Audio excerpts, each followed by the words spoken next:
Bostrom Ministries.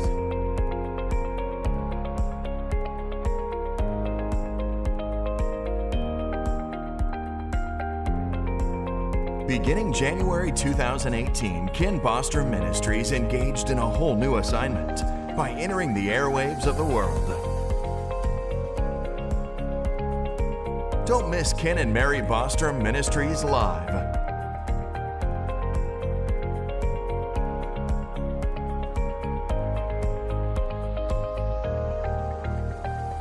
Bostrom Ministries. Now reaching 195 nations through television and shortwave radio.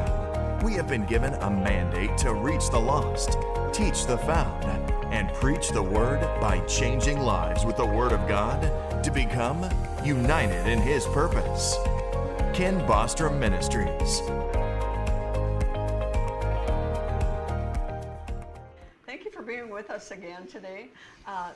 Ken and I thank you for being part of our program, for tuning in to us. We're very excited about our special guest that we have, Joshua Waller of High Ministries. He shared about his family's history and testimony. He's always known the Lord, and it just comes from a wonderful family of 11 children. That's right. And parents that love the Lord and love Israel. And so if you missed the first broadcast when it aired, you can go onto YouTube and onto under Ken Bostrom Ministries, and you can watch a first program with Joshua. Joshua, thank you for being with us today. Thanks for having me. I'm excited for you to share this Yeah. about the ministry that they have over in Israel, because I was actually there. I got Right. to in 2013. I have a picture of myself holding the grapes. That's great. Yeah, no, we started the ministry back in 2004. And the last show we talked about a little bit of going over the details of the founding of the organization.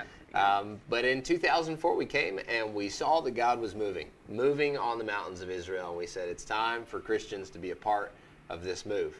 At that time there was no Christians at all serving in Israel's heartland, Jerusalem, Judea, Samaria areas, called the West Bank. Very small. Okay. There was a I'm talking about outside people coming in, Gentile nations coming in to help. Yes. Exactly right. Yeah. So there didn't exist. The nations were not coming to join Israel in specifically Jerusalem, Judea, Samaria region. This was like outside of the zone of comfort. This wasn't in that comfort zone for most people. And God had called us into this point to begin to work with the Jewish communities and to begin to see God's garden greened again. One simple thing I like to say is that as an organization, what we do, we come and we help the people of Israel we help God's people green God's garden. Yeah. That's what we do. Real super simple. That's what we're doing. So in 2004, there were the first vines had been planted, but there was not yet any wine being produced from the mountains of Israel. And as we talked about in the prophecies, it's very, Amos talks about sweet wine dripping off the mountains. There's so much prophecy specifically into the wine coming back on the mountains. Ezekiel 36, that the mountains will shoot forth their branches, for your people are coming home. Jeremiah 31:5, as we talked about, you're going to yet plant vines on the mountains of Samaria. Isaiah 61:5, saying the nations are going to come and be your plowmen and your vine dressers. All of this began to culminate right in 2004. And no wine was being produced. The first bottle of wine was produced just after we arrived. We took in our first harvest of grapes. Okay. And the first harvest was about 18 tons. That was our whole harvest that whole year. 18 tons. How many bottles of wine do you get from 18 tons? Well, so if you do the math on it, so about every ton. Did you do like the Lucy and Ethel thing of smashing the grapes? Thankfully not. We didn't do that. People are drinking it. It's modern technology. But so each ton is about 650 to 700 bottles of wine from each ton. Okay. So that's the estimated amount from each ton. So that year was very, fairly small. Not so much was produced out of it. And the story behind that first harvest was absolutely amazing as well. Okay. Because the first harvest comes out of these vines that for the first time in 2,000 years, are back on the mountains of Samaria. It's 2,000 huge. years. We're Huge. living in the restoration time. Well, and the vineyards are the sign that God is moving again. You know, it sounds real simple, but the vineyard is a symbol and a sign that God is doing what He said He would do. For 3,700 years ago, the prophet said, "Guys, one day Israel's going to come back to the land and they're going to plant vines." Yeah. That hasn't happened for this whole century. This centuries and centuries, have gone by without this happening. And just today, it's happening in the mountains of Israel. So we joined in with the Jewish people in bringing this about. That first harvest was relatively small. We thought it was huge because, just joining the Jewish people in this, something very new. Just a few acres of vines. And today, every year we harvest about 500 tons of grapes. And I would estimate in the area, we've gone from just a few acres to probably close to 500 acres. Oh, Just- when I went, the it's just whole all mountain vineyards. is just filled with vineyards. Right. So that's when we joined and we started planting. We started planting more and we started planting more, and the harvest got more and more and more. And the prophecies talk about the plowman overtaking the reaper. Yes. That means like the plowman, those that are planting, that are breaking the soil, are overtaking the harvester, right? So how does that happen, right? Yeah. Well, they're way ahead of us. They're planting so many grapes, we can't keep up with them. The Wow. nations we're not able to bring, and we bring about 300 to 500 volunteers every year. It's coming to serve now. It's not just our family. They Yeah. started out that way. Thank God. But thank God, it's not, because we could only harvest about 18 tons ourselves. Yeah. But thank God the nations are engaging. We've had close to 30 nations come in and join us on the mountains of Israel. It's not just an American thing. It's every nation It's a on Bible the planet prophecy thing. is looking at Israel, and those that have a heart that God is awakening in the nations They're are called Zionists. coming, and they're called Zionists. That is Zionists. exactly right. I am a Zionist, Yes. and I am not ashamed of that. That's right. Well, you know Corrie ten Boom, and I know all of you guys know Corrie ten Boom. I know you're Yes. familiar with Corrie ten Boom. She said, if you love God, you love the Jewish people. Yeah. And that's so true. We just did an event the other day, and Ted Cruz's dad, Rafael Cruz, Uh-huh. he was with us, and he said, it's really simple. The enemy thought it would be an easy job because God made a promise, and He says, this is the people that I'm going to make my name known through, and this is the land I'm going to make my name known through. And the enemy says, easy. I take out that people, and I take out that land, and God's not God. So easy as that. I destroy this people, I destroy this land, or just reclaim it for the enemy's territory. God's a liar. Enemy wins, God loses. That's been the story of the Bible, and even today, my gracious, look what we're looking at today. We have all the nations of the world conspiring against Israel to do what? To divide the land and to create what we call today a Palestinian state. Yeah. This is what the nations are all trying to do on Israel. They're not going to be successful because God has No, called they're His not, people. because God, That's right. You cannot take God out of the picture. You can't take God out of the picture, and what God said will come to pass. And so Absolutely. it's, as a Zionist, we've joined the Jewish people in coming back to the land of Israel and seeing that Ezekiel 36 scripture that the mountains are shooting forth their branches for the people are coming home. Yeah. It's two and the same. The people have come home. And this is an amazing miracle. In 1948, when the country was established, there was 600,000 Jews living in Israel. So small, so small. Today, Israel just crossed the 9 million mark. Wow. 9 million Jews now living in Israel with citizenship. These are Jews living in the land of Israel. Yeah. Out of those 9 million, it's estimated that about 142 nations, that represents 142 nations outside So it's not just Jews. of Israel. No, they've come back from every corner. The thing that the news, that the media doesn't report is that you have Christian Arabs that are citizens. Yeah, you have Arabs that are citizens. Completely. And see, they don't see that on the news. Right. Well, about 2 million of the 9 are Arab. Arab, absolutely. Yeah. And in a Knesset and serving in leadership. They're all in there, yeah. Absolutely. Right. Now there's another big problem where those that are not citizens, and that's where all the issues are created in Israel. But Israel is going forward. The other amazing thing is that all these people came back from all these countries, we're talking about 72 different languages that have come back. And then to note, just what I would like everyone listening to know is that this is God moving. Because I think a lot of times people get a little theological about Israel, and they sometimes don't recognize that it's God. When we know in our heart that something is God, we back it with everything we have. Right. So my intent in these stories is to undoubtedly, for everyone listening, to know that God is at work in Israel. Zephaniah 3:9 says that I'm going to restore to them a pure language. Pure language. And most people don't know this, but the verse right before that verse is a very interesting verse, and I don't even know what it says, but I know what's in it. And this seems funny. In the Hebrew Bible, the verse right before the verse in Zephaniah 3:9, so Zephaniah 3:8, has every single letter of the Jewish alphabet in it. It's almost like God gives the alphabet in word form and then says, I'm going to restore to you a pure language. This is the alphabet.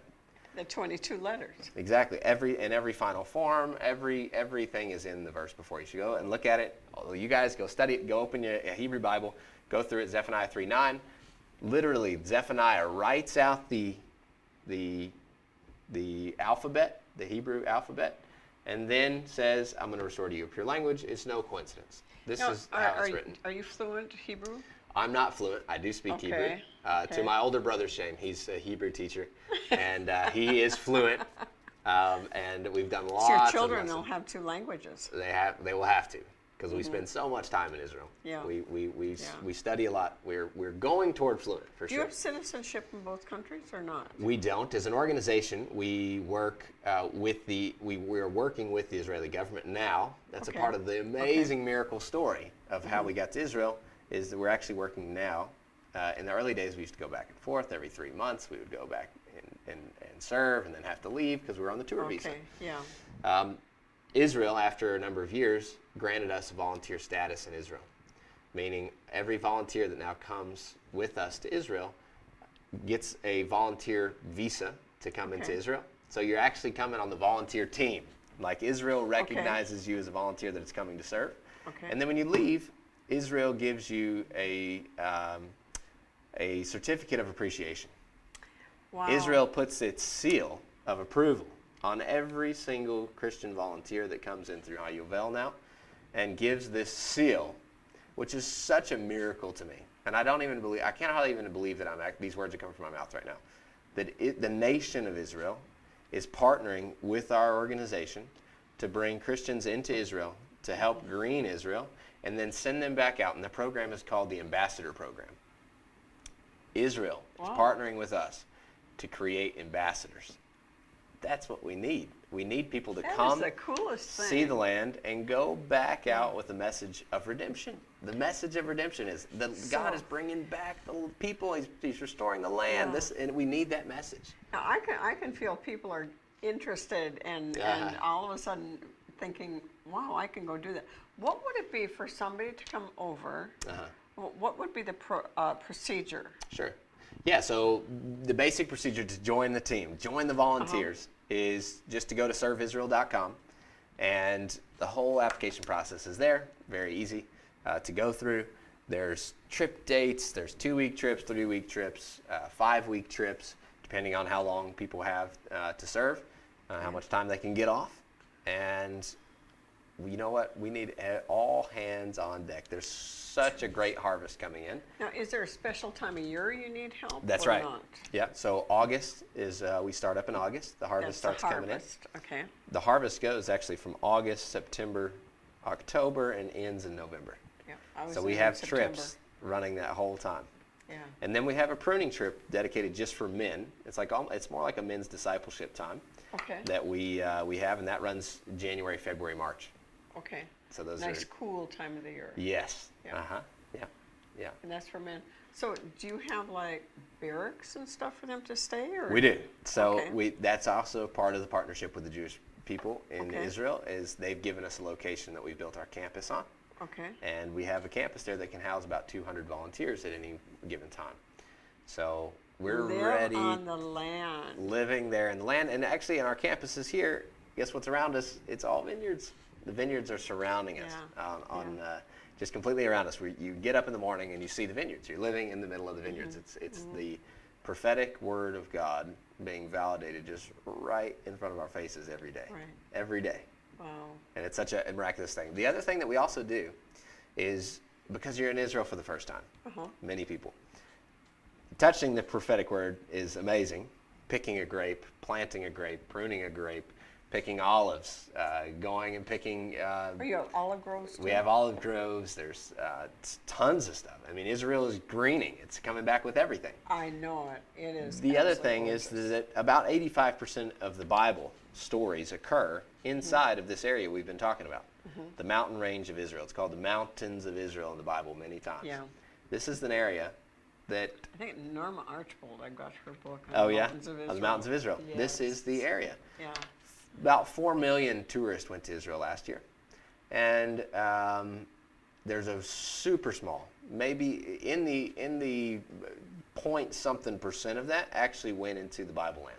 And I say the Bible land because 85% of the Bible happens in this area. But no one's going in there because they're afraid to enter into this land. Yeah, when I went in 2013, I went with a group from here, and we actually had to get onto a different bus. Oh, right. Because it was an armored bus. Sure, yeah. And so the bus goes slow Super because it was slow. so heavy. Right. We went to Shiloh. You call it Yeah. Shiloh. Shiloh in Israel, yeah. Yeah, with David Rubin. Okay. And then we went to pick grapes. Yeah.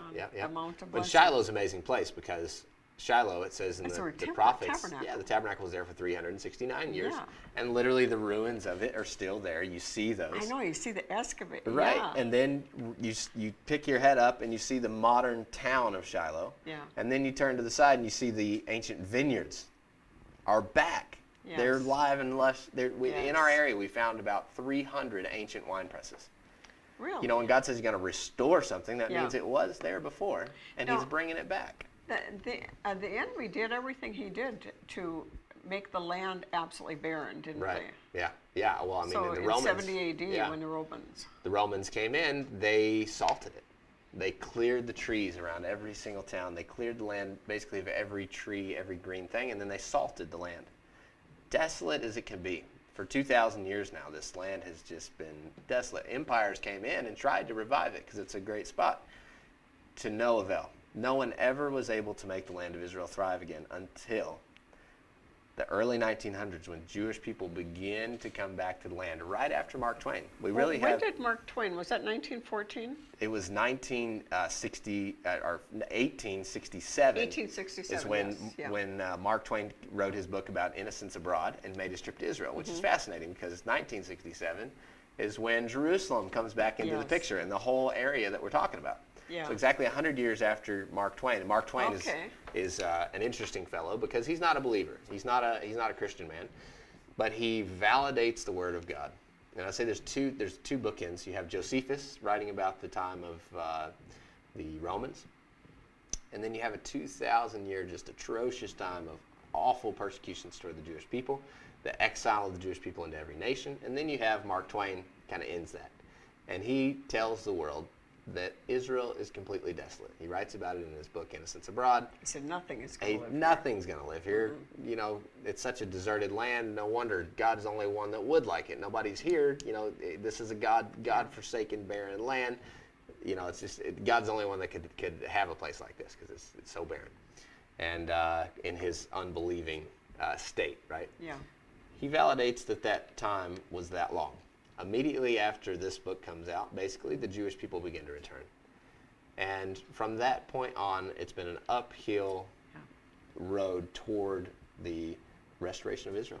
And they are certainly on the path to redemption right now. Yeah. Israel is moving forward. I just saw a graph the other day that the age group of 18 to 24 are voting 65% conservative in Israel. Wonderful. That's not happening in any other country in the world. No. Every other country, the youth are less Yeah, spiritual because than I their hear parents. so much about Tel Aviv. You know? Right. Well, Tel Aviv is Tel Aviv. Tel Aviv is Tel Aviv. But there's a huge population of bunnies, yeah. Israel on the outside that are growing and running towards God. And these men that we're talking about, people that recognize the prophecy and are running Yeah. towards God. When God says plant vines on the mountains of Israel, they said, let's plant vines on the mountains of Israel. Now, are you in danger over there? Yeah, so a lot of In people ask Samaria? that question. Yeah. Uh-huh. I Because always the tell people people that they're wondering this, if Sure. they're thinking about coming over and being one of those ambassadors. Sure. Well, everybody's wondering this question. Yeah. And a lot of and we'll talk about this on the next segment because it's that question goes very much so in line with the Joshua and Caleb report. Okay. Because, and I'll talk about it more, but the main idea is that Joshua and Caleb, when they went into the land of Israel, they said, yes, they validated, yes, there's giants in the land, but we are more than able to conquer. Yes. And God is with us. Yes. Do not be afraid. God is with us. So, and it's a great question because everybody has to understand this question, but this is my normal answer. You can drive down the roads here and you're much more in danger. Just on my way here, I was much more in danger than ever am in Israel. These highways are ridiculous. I felt very safe all the time over in Israel. I feel very safe in Israel. But there is giants in the land. We're not going to deny that there's giants in the land. It's called Hamas, it's called Fatah, all these Arab factions of terrorism. Now, is God bigger than that? Absolutely. Absolutely. I've lived there now for 14 years. I'm here. God is moving. And for those Joshua and Caleb's in the world, God's saying, let's get going. For those Zionists in the world, God's saying, we're not asking the question, is it dangerous anymore? We're asking the question, God, is this you? And if it's you, I'm on the team and we're doing it. I always feel if it's His will, He pays the bill. That's exactly right. That's exactly right. So you just have to find out what God's will is. Right. Yeah. And then jump on, both feet. If we know this is God, and that's basically what we're talking about, is we're talking about the prophetic word of God coming alive. If it really is it, and that may be what everybody's thinking is grapes planted on the mountains of Samaria, is that big enough sign that God is actually moving? We talked about in the beginning that the first bottles of wine were being produced in 2004.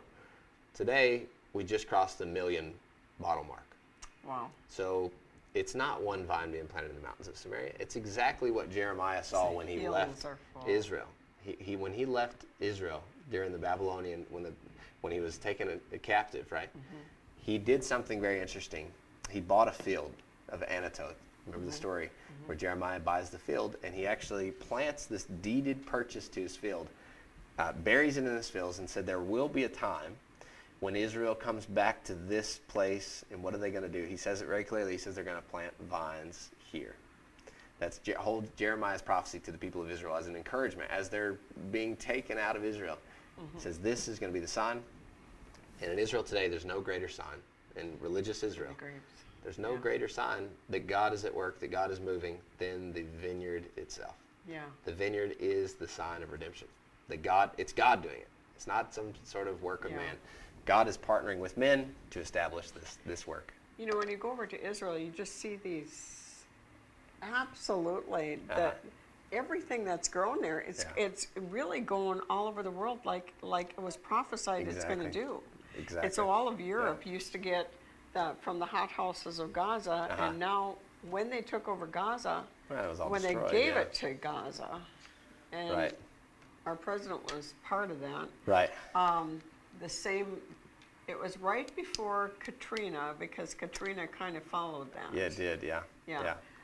Well, there's definitely judgment on any time that we come against God. It's just a fact that when we really what it is us sticking our finger in God's eye, because God says Israel is the apple of His eye. Apple of His eye. And when we make a choice to stand against God, and it's very clear in Zechariah, it says you can't divide God's land. There's specific borders to this land that God has given to His people.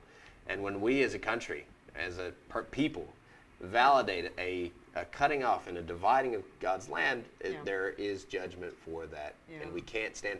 We do the opposite. We go and we help the people establish in their land, and that's what our organization is totally dedicated to, is seeing the Jewish people established in their land. Yes. Because this is really what God is doing, establishing His people back in the land. Absolutely. So tell them about your Joshua and Caleb report. Yes. So this is the next. This is a fun thing that you can really see them in action over there and keep up with what they're doing. So my name is Joshua, obviously, and I have a twin brother named Caleb, and we do the Joshua and Caleb report. And we mentioned that a little bit. Basically, we're looking at Israel through the lens. I always tell people, take that 10 spy lens off and let's put the Joshua and Caleb lens on, because you're going to look at Israel completely different. If you've got the Joshua and Caleb lens on, Israel looks completely different. Yeah. Because when you're looking at Israel through the 10 spies lens, you're going to see rockets and bombs and terrorism. When you're looking at it through the Joshua and Caleb lens, you're going to see Israel gaining. You're going to see the people returning home. You're going to see the miracle. The richness of the miracle. So that's what we're going to dive into. It happened when God's people came back. That's exactly right. When God's people came back to the land flourished. Yeah. And no other place on earth is a land connected to a people like Israel is. Yeah. Like it's some scientific, it's a fact that the land did not blossom for anyone else. And it took the Jewish people coming home to their land, and then the land responded to their return. You know, it's exciting to hear what God is doing. And if you notice, he isn't saying, oh, woe is me, and it's terrible, and we're suffering, and please can you help us? No, he is a Joshua, and you have a twin brother named Caleb, and you're saying God has given us the land. And there may be, there may be trials, there may be tribulations, but our God is bigger. That's right. That's right. And you need to hang around people like this. Don't sit and watch the media all day long. Right, Find out what God is doing and get involved in it. You can go onto their website, hayuvel.com. You can hit that donate button, and you can help them do what they're doing over in Israel. They're not begging for money, but you know what? If you want to plant and reap in the land, that's the easy way to do it, right from your home, right from your phone. That's right. And so, do you have any last words? Serveisrael.com. If you couldn't, Hayuvel, Hayouvel, the Jubilee.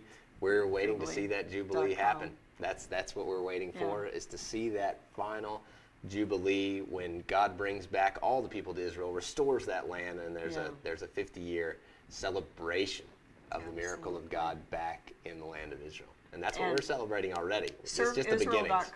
Serveisrael.com. That's easy. Super easy. Go check it out and find out more about the work of Hayuvel in the land of Israel. Some of you men might want to take a men's trip over there. That's right. In some spring and check it out. God bless you. Make sure you tune in for our next show. God bless.